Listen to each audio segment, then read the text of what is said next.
IHSG kembali bikin kejutan. Sepanjang pekan ini, indeks kebanggaan pasar modal Indonesia terus menguat dan bahkan mencetak rekor penutupan tertinggi sepanjang masa. Tapi di balik euforia itu, ada sinyal peringatan yang nggak boleh diabaikan investor. Indeks harga saham gabungan atau IHSG menutup perdagangan Jumat, 12 Desember, dengan kenaikan 40,02 poin atau 0,46% ke level 8.660,5. Secara mingguan, IHSG naik 0,32%. Lebih menarik lagi, sejak awal tahun atau year to date, IHSG sudah melonjak 22,33%. Sepanjang pekan, IHSG sempat mencetak rekor penutupan tertinggi sepanjang masa pada Senin, 8 Desember, di level 8.710,69. Bahkan, level all-time high tertinggi IHSG tercatat di 8.776,97 pada Kamis pagi, 11 Desember. Penguatan IHSG ini ditopang oleh 6 sektor.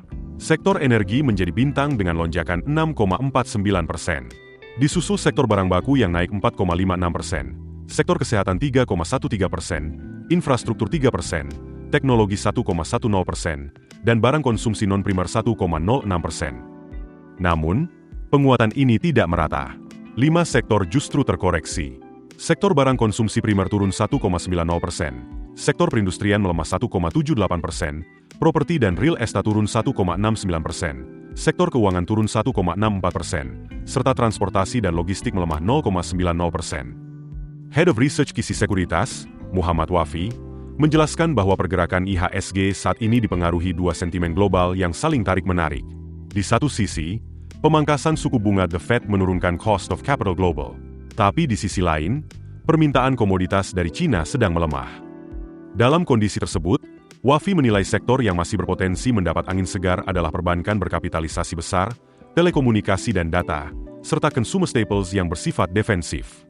Sebaliknya, sektor komoditas seperti batu bara, logam, dan petrokimia berpotensi tertekan akibat perlambatan China. Dari sisi arus dana asing, investor asing masih mencatatkan net buy 1,4 triliun rupiah dalam sepekan terakhir. Namun angka ini lebih rendah dibandingkan awal Desember yang mencapai 2,5 triliun rupiah. Artinya, minat asing masih ada, tapi cenderung lebih hati-hati. Wafi juga mengingatkan, meski peluang masuknya modal asing terbuka, risiko capital outflow tetap tinggi jika The Fed kembali bersikap hawkish. Perlambatan China membuat investor global cenderung memilih emerging market yang defensif dan liquid, termasuk Indonesia, namun tanpa agresivitas berlebihan.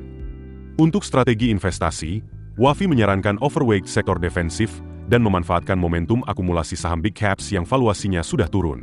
Investor juga disarankan menyiapkan porsi kas sekitar 20-30 untuk menghadapi volatilitas pasar.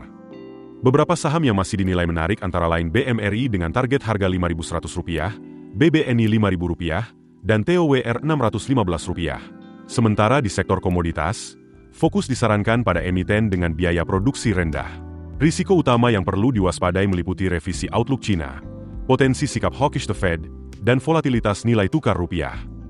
Kenaikan IHSG memang mencerminkan optimisme pasar. Tapi pergerakan sektor yang timpang dan fluktuasi dana asing menunjukkan bahwa pasar masih rentan terhadap guncangan global. Tanpa strategi yang tepat, euforia justru bisa berubah jadi jebakan. Di tengah IHSG yang sudah naik tinggi, investor disarankan tetap disiplin. Prioritaskan saham defensif. Hindari mengejar harga yang sudah melonjak tajam, dan pastikan portofolio tetap terdiversifikasi. Menyimpan kas 20-30 bisa jadi langkah aman untuk mengantisipasi koreksi. Ikuti imbauan otoritas pasar modal untuk berinvestasi sesuai profil risiko, dan selalu cek fundamental sebelum mengambil keputusan. Keputusan bisnis terbaik datang dari data, bukan tebakan. Mudah berlangganan Business Insight dengan subscribe with Google.